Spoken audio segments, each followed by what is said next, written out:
কারো মৃত্যুর যন্ত্রণা যখন শুরু হয়, যদি সে বিগত 900 বৎসরও পৃথিবীতে হায়াত পেয়ে থাকে আর 900 বৎসর আল্লাহর নাফরমানি করে থাকে, কিন্তু 900 বৎসরে কোনো দিন 1 সেকেন্ডের জন্য কোনো রকমের দুঃখ, কষ্ট, বেদনা, এক ফোঁটা চোখের পানি পড়ে নাই, একটা সুইয়ের কাঁটার আঘাত লাগে নাই, পুরাপুরি 900 বৎসর যেই নাফরমান সুখ আর আনন্দ আহ্লাদে এই দুনিয়া কাটাইছে, খোদার কসম তাফসিরে লিখছে মৃত্যু যন্ত্রণার প্রথম সেকেন্ডে, 1 সেকেন্ডে আজরাইল জান কবজের আগ মুহূর্তে, মৃত্যু যন্ত্রণার প্রথম মুহূর্তে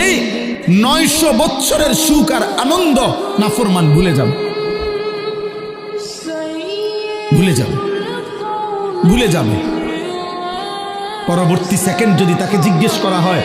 হে আল্লাহর বান্দা, বিগত